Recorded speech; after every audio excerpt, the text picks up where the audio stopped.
find the infantile little baby, I'm honored to be in their presence. We put Toby Mathis and Clint Coons and Mike Koval and Scott Estel, and we put all these guys together, and it's like, honored to be here. Anyway, so let's start off. Okay, we got capital gains to cover. Is there anything pending right now on your mind? You can't think of anything else till you get this question resolved, and then we can move forward. Is there any, I've kind of focused over on this side of the room, but I haven't talked over here. Have we answered all your questions pretty much, or we created way too many?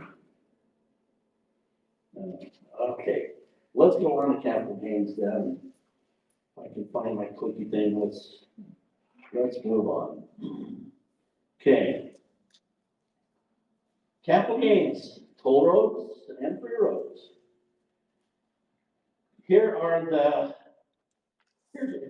Basically capital gains, when you buy and sell something, the IRS wants their pound of flesh. And so, so real estate, yes. What about buying and selling cars? Yes. What about your personal home? Yes. What about almost anything, buying and selling? It's not considered income, it's considered capital gains. And if I held the asset less than a year, then it's considered ordinary income, and I'm supposed to report it. So I buy a car for $10,000 and sell it for $15,000. I'm supposed to report that $5,000 as a capital gain. A lot of people don't, but that's, that I'm teaching in the law.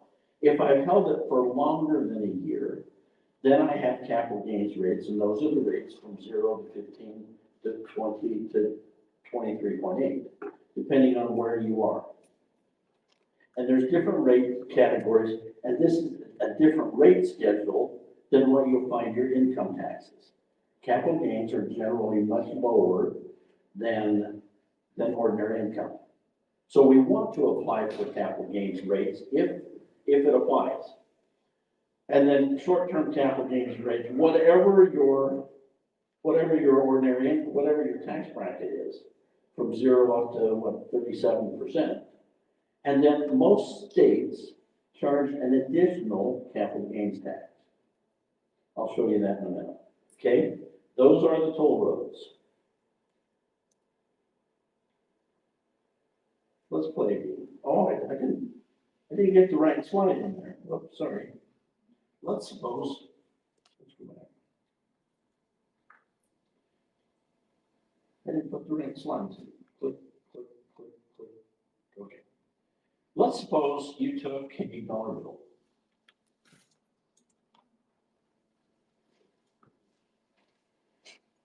We double it. Then we double it again. How many times do we have to double this before it becomes $1 million? 1 becomes 2, becomes 4, becomes 8, becomes, how many times do we have to double this before it becomes $1 million? Less than 30, just 20. 20 times, and it becomes $1 million.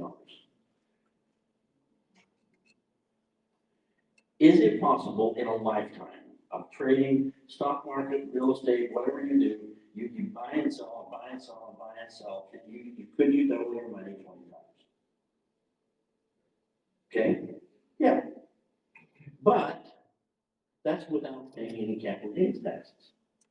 What happens if I bought and sold and only paid 15 cents? 15%, lowest capital gains rate. And then I would have, instead of having $2, I'd have $1.85, right? Because I paid 15 cents to the government. And the next time I doubles and take out 15%. Instead of having $4, I'd have $3 and, 60 something cents. Now, does anybody feel really bad right now about paying 15%, 15 cents to the government? Because we've got nice road systems, and we've got education, and we've got a military we have to support, and does anybody feel completely ripped off at 15 cents on the first dollar? Okay, we have a cheapskate over here, but nobody else is, storming the Capitol, right? Okay, so what happens though is after 20 trades, you're either going to have $1 million or you're gonna have 220,000. Just taking out 15% at every single trade. So the long-term effect is you don't have enough money working for you. Now are you mad about paying capital gains taxes? Yeah, but now it's time to storm the canal. Okay, but yeah, we don't want to pay capital gains taxes if we can avoid them. Now, if that makes you mad, look at this little slide next. Because most states, including yours, has an additional capital gains tax. So let's play the game again. Let's go to, let's say you've got assets in Arizona. Instead of having 220,000, you would have 179,000. You can either have $1 million and avoid capital gains taxes, or pay capital gains, only 15 cents. That's it. Or you can avoid it and have 179. Let's say I lived in Arkansas. It's only 2% additional capital gains tax. Then after 20 trades, instead of having $1 million, you'd have 173. I think Oklahoma is next. Your capital gains tax rate is only 4.75%. But after 20 trades, you'd have 131. This is not going in a good direction. Are you kind of getting the idea? If you got assets in Missouri, you'd have 130, Kansas, 117, California. Ooh. Now are you mad about paying capital gains taxes? You ought to be.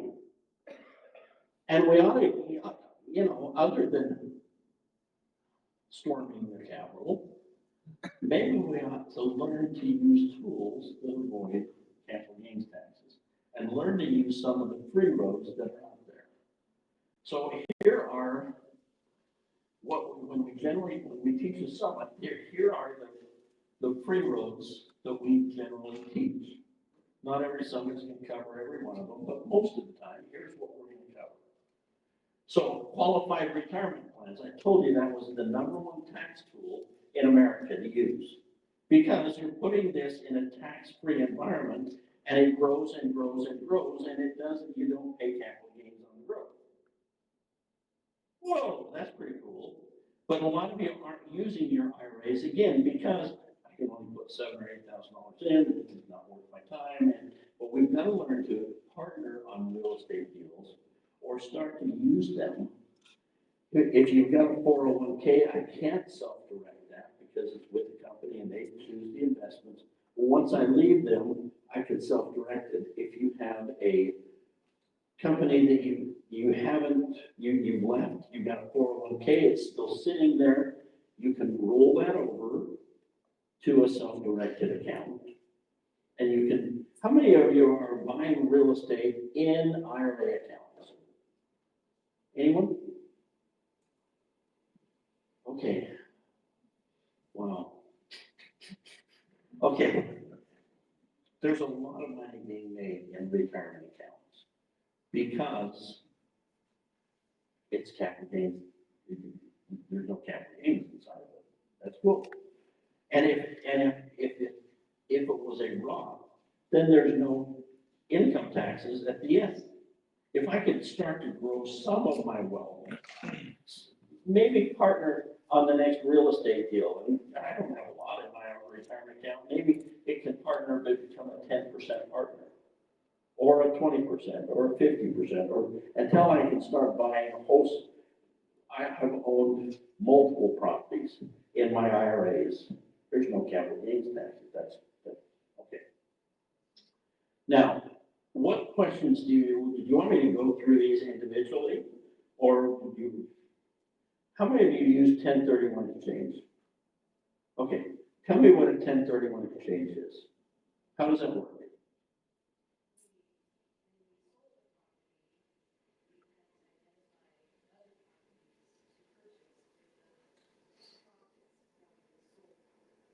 Okay, so you take the property you're getting ready to sell, you go to a qualified intermediary, which is a third-party person. If you've already sold the property, it's too late. So you do it before, you go to him and he's like, he goes with you at closing. And he gets the money, not you. And it goes into a separate account, okay? And he can't touch it and you can't touch it, and so there's the account. And then you've got 180 days to close, 45 days to identify, create a list, here are some properties that I'm looking to buy, and then 180 days to close. Qualified intermediary comes back with his checking account and brings the money and closes, and you've avoided capital gains, or have you? You deferred it, there we go, good answer. So what we've done is, let's say I buy a property for 100,000, and I'm gonna sell it for 200,000. Well, you have a $100,000 gain. Now I do a 1031 exchange, and I take all of that money and put it into a new property. And let's say after 3 years, now I'm gonna sell this for 300,000. And I'm not gonna do a 1031 exchange, I mean, you're gonna pay the capital gains tax. Your capital gain is really the basis in the property initially, 100,000. But now you have a $200,000 gain, don't you? Okay, is that simple as, okay. And so 1031 exchanges are a great way to kick down the road all up. If I have to pay taxes, later is sometimes better than now. Okay, so that's a 1031 exchange. A 1034 is for life insurance, so let's not talk about that. But you understand the basics of it.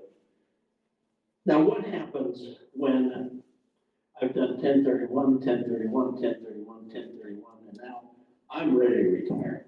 I just want to get out. I don't want real estate anymore. I'm tired. I'm going to sit by the beach and whatever. How do I avoid capital gains after all those 1031 exchanges? Because you have a capital gain problem, don't you? Shareable remainder trust, maybe. Because now what I do is I donate some of it, or maybe all of it, to a charitable remainder trust. The charity is not going to see the money for a very long time. What's going to happen with the CRT is that, let's say I put $1 million into the charitable remainder trust. And depending on my life expectancy, I'm going to get a percentage of whatever's in there every year. If I'm in my 90s, it's going to be 15%. If I'm in my 40s, it might be 5%. But whatever that, and that's a hard, fast number based on the life insurance actuary tables and the IRS. And you don't get to control that number. Let's say in your case, it's 8.75%. Okay. So whatever's in the trust every year, you get to take out 8.75%. Next year, it goes up. You get to take out 8.75%. The next year after that, it goes down. You get to take out 8.75%. So you get an income stream for the rest of your life, and usually it's tied to a second spouse. So it's going to take care of myself and my wife. It could go for 25 years past. The income could go 25 years past our life. But the longer I extend this, then the less my percentage is, right? Because what you're getting is based on the life expectancy of the trust. Okay, but generally it provides an income stream. I get a tax deduction the very first year that I set up the CRT. Now, are you going to get $1 million tax deduction? No, because the United Way is not going to see that money for a very long time. So I would probably get, again, depending on the life expectancy of the trust, I would get somewhere between a 10 and a 25% charitable donation and an income stream for life, but I've avoided capital gains taxes. And then I get the income stream for the rest of my life, takes care of my spouse, and whatever remains in the trust at the end goes to charity. Now, what I could do is I could say, with all the tax benefits that I got, and charitable donation, what I could do is buy $1 million life insurance policy. Oh, and that, the beneficiaries of the life insurance policy goes to my kids. Now, the very first example, where I avoided capital gains, I avoided capital gains, I get the income stream, and I got the tax deduction. Who got left out of the picture? Who didn't get paid? Well, the government, but my kids didn't get paid. But now if I take the proceeds and do an irrevocable life insurance trust, and buy $1 million life insurance policy, and the kids become the beneficiary, who's the only one that gets left out of the picture? The IRS. They don't get paid. But that's okay, because Congress created the law, and I don't feel bad, because I'm using a free road. Now, would I do that with all of my assets and put it into an irrevocable trust? No, but it's a great way, after 1031 exchanges, to avoid capital gains. And some of your income, if it's all I want is an income stream, then I've avoided capital gains taxes. Does that make sense? Okay, so a CRT is a really good, okay, it's a tool. I've got a 4-foot pipe wrench out in my garage. I don't use it under the sink because it doesn't fit. And I don't use it for hammering nails, although my son has. I went out in the garage one day and he was hammering nails and with my 4-foot pipe wrench. And I realized that it worked. It's not the tool that I would have used. Sometimes we can use a legal tool for the wrong reason and it works, but most of the time we want to use it for what a charitable remainder trust is a specialty tool to avoid capital gains when I have a highly appreciated asset I'm getting ready to sell. Okay, let's talk about step-up basis. What is that? I've got my $1 million in assets and in capital gains, and now I want to give it to my kids, and I don't want them to pay capital gains taxes. What's the prerequisite for a step-up basis? You die. Yeah, okay. So I die, and the kids, even though my basis was $1,000, now it's $1 million. Now I got a capital gain, but I died, and so the kids get a step up in basis. So now all of those properties are reevaluated the day I die, and now the step up goes to $1 million. I've avoided capital gains. What's the disadvantage?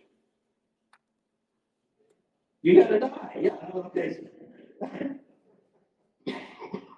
Yeah, that's pretty clear. But let's say I've acquired some wealth along the way. If you gift an asset to your kids right now, they inherit your step up in basis. If you die and give it to them, they get a step up in basis and the capital gains go away. And so even though there's a disadvantage, sometimes that's the best way to give kids an inheritance is don't give it to them now. Put it in your trust. Okay, yeah. When you die, the capital gains tax go away. Now, let me teach you this. Now, any questions about that? That's called step up in base. Yes, sir. On the charitable trust, are you able to set up an actual charity also, like a United Way, for example, or Salvation, or more or less a charity in your name or your family's name? Oklahoma Sooners, baby. Yeah, okay. Yes. Anybody that's listed as a 501c3, not my grandma, she's not a 5. So anyone that's registered as a nonprofit with the IRS could be set up. Or I could split it between multiple ones, or, yeah. But they have to be a, IRS recognized charity. You can set that, you yourself, set up a charity, like, is that what you're saying? No, well, you could have a nonprofit. Okay, let's go back to the charitable remainder trust. Let's say you do the charitable remainder trust, and you get your $1 million in the CRT.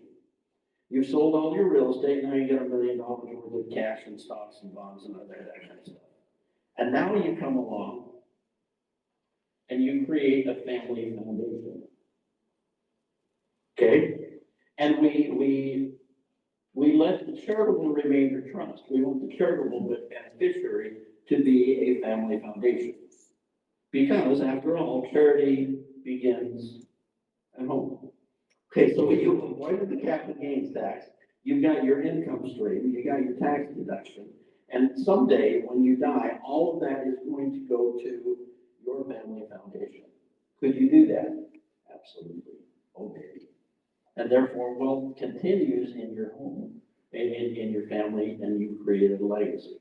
Now, when you do that, and you make the family foundation be the charitable beneficiary, you probably won't get a tax deduction, but everything else you would. Okay? That answers your question? Okay. Okay, step up in basis. Sometimes it's good to gift an asset. Sometimes it's good not to gift it, just put it part of your estate plan. Now let's talk about upstream planning. Does anyone know what that is? Okay, Jim. Let's pretend your dad is 95 years old and having a tough time. You've got a rental property that, dang, it's just appreciated so well, but what if you gifted him an asset? You gifted him the home. He inherits the step up in basis, or I'm sorry, he inherits your basis in the property, which was, $10,000. But now it's worth $1 million. But you've given him the property. Now, can you give somebody more than $18,000 a year? Yes. Whenever you gift them more than $18,000, you have to file a gift tax return, but there's no taxes due. The IRS is going to keep a little tally mark of every gift over $18,000 for the rest of your life, and then but there's no taxes due. Now, Dad lives for another 2 years, and when you gifted him, you created a deed that is a transfer on death back to you. Dad dies, and you just receive a step up in basis, and the capital gains go away. Let's hear it. Ooh, baby. Ooh, baby. Sometimes a gift and step up in basis can avoid a capital gains tax. It's called upstream planning, because instead of gifting to my downstream, I'm gifting to my upstream with a step up in basis, and I avoid the capital gains tax. And is that legal? All day long. Okay, what other questions do we have about, opportunity zones? You know that they exist. Family foundations, you know a little bit about them. A lot of good, you go to the hospital and look at who donated, and you'd be surprised at how many of those are family foundations. The rule with family foundations is it's going to be expensive to create. It's going to require a tax return every year, which is going to be your normal CPA isn't going to be able to do it. But there's a lot of things that you could do. Let's say I've got $10 million and I put it in a family foundation, and I take a 1 or 2% management fee every year out of it, and I'm allowed to do creative things as long as it's charitable. I have to give 2% of whatever's in the family foundation a year to charity, 2%, or I have to pay 5% tax on whatever's in the trust. Okay, so I give away 2%. Okay. Did I get that backwards? 5% you give away, or there's a 2% penalty? I don't know, one of the two. But I have to do charitable things. So I've got a guy in southern Utah that's got a nice house, and he bought the park, the vacant land right next to his house. And then he donated it to the city. He put in all kinds of, playground equipment and lots of things, and it's now a park for the town of Escalante, Utah. Now, did his kids receive a direct benefit from this park? No, that would be prohibited. Then his kids were over there more than any other kids, okay, it's okay. And then when it came time to buy computers for the elementary school, his family foundation donated all the computers to the, and it's growing. Meanwhile, all of everything inside of the family foundation, the $10 million, is growing without income taxes and without capital gains taxes. It's a tax-free environment, and it's growing and growing and growing, and he gets to take 1 or 2% every year as a management fee. And his family foundation then donates all the computers to the elementary school. Did his kids get a direct benefit? No, but nobody got more training time on the computers than his kids did. Okay. You see what we do? Family foundations are created for a wise purpose, I think. It's not for the newbies that haven't acquired wealth, but it is a tool. And sometimes when you use a charitable remainder trust funneling into a family foundation, it's a great tool. And wealth is created and sustained. The Kennedys, the Rockefellers, all family foundations, now we're creating legacies. Okay. When we come to the summer, we're going to talk about most of those things, especially I mentioned this before when we were talking taxes. At 1202, so there are certain businesses, as long as you're not a law firm or in the service industry, you could create a business, let's say a manufacturing business, or like mine, it's a education company. Protect Wealth Academy does not do youth tax and legal. We don't do anything. We teach. That's what we do. So if I were to sell Protect Wealth Academy, in my bylaws, there's language from the creation that says this is eligible for 1202 capital gains treatment. Now I go to sell the business and say I sell it for $2 or $3 million. Do I have to pay capital gains taxes on the sale of that business? No. Tax-free, baby. Because I've got the right, it's available to C corporations in the right industries that have the right language inside of your corporate documents. So sometimes when you're creating a business, you go, well, I don't want a C corporation. I want an LLC tax as a C corp. Not if you're going to sell the business in the next 3 to 5 years. Well, I don't want a C corp. I don't want the 21% flat tax. I know, but you're creating a business you're going to sell in a few years for $10 million, and you're going to pay capital gains taxes on that whole thing. Are you kidding? Pay a little bit more and avoid the capital gains taxes.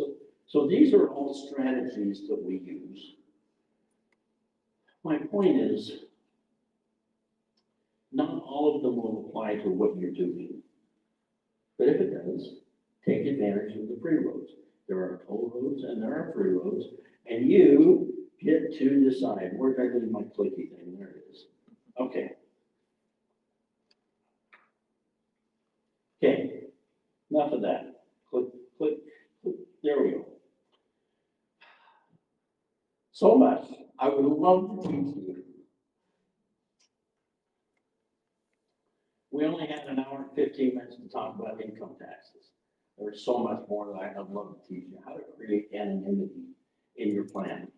Now, I was talking to somebody, where is it? We were talking this morning on the ride here about anonymity. And I love it when they can't see your assets. So a lot of times we spend a lot of time creating Wyoming, that's good, and land trusts, and we create all this. Remember the O.J. Simpson case where he killed his wife, but he sort of didn't kill his wife. But the glove didn't fit, and he's guilty in one court and innocent in the other. And the Goldman family her family gets this $43 million or $34 million judgment against him. They can take the California home and the white Bronco and the Heisman Trophy, but they can't take two assets. They can't take his Florida home because it's protected by Florida homestead. And they cannot take his NFL pension plan. It's protected by ERISA. It's a federal law that protects any plans that were employer funded. Okay, so he's taking $23,000, $25,000, $28,000 a month out of this, and the best attorneys in the nation can see it, but they can't touch it. The goal is not anonymity. The goal is asset protection. However, with that said, he had to go through a heck of a lot in law and in attorney fees to get to that point. What if they couldn't see any of the assets that you have? Would the lawsuit even begin? Anonymity is good, but it's not the primary goal. But sometimes we can use Wyoming structures, we can use sometimes Delaware, depending on what you're doing, RALs, we might go to Delaware. But generally, we can create anonymity so we get the assets out of your name. We can talk, oh man, okay, we don't have time to talk about it. We do this. The best states to incorporate probate and estate taxes, I talked to you quite a bit, but not enough. The sources of lawsuits, we talked a little bit about that. How to fund your living trust. I spent a lot more time at the 3-day summit, giving 4 or 5 or 6 case studies and showing how do we fund this asset. We covered a lot of that, how to maintain your business entities.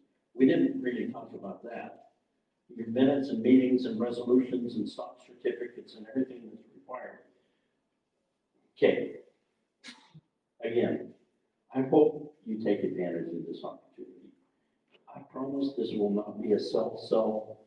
There's no high pressure sales tactic, but there's no better training in the nation than this 3-day summit. So turning those cards to us today. Again, the summit is a lifetime to accumulate 3 days to protect, where we can teach you much better teachers than I am. But I really do appreciate your time. I love your questions. This is so much better than a live stream event where I'm tucked in a little 10x10 room talking to a computer screen. I love seeing your faces and answering your questions. But the live stream event will be there. Those are the dates. You have those down. Give us your cards. And there's an agenda that's posted. If you haven't, we'll send that to you. I don't know what day. Probably Tuesday. That's it. That's all you need to know. We answered all of your questions about estate planning, asset protection, income taxes. These are all very complicated subjects.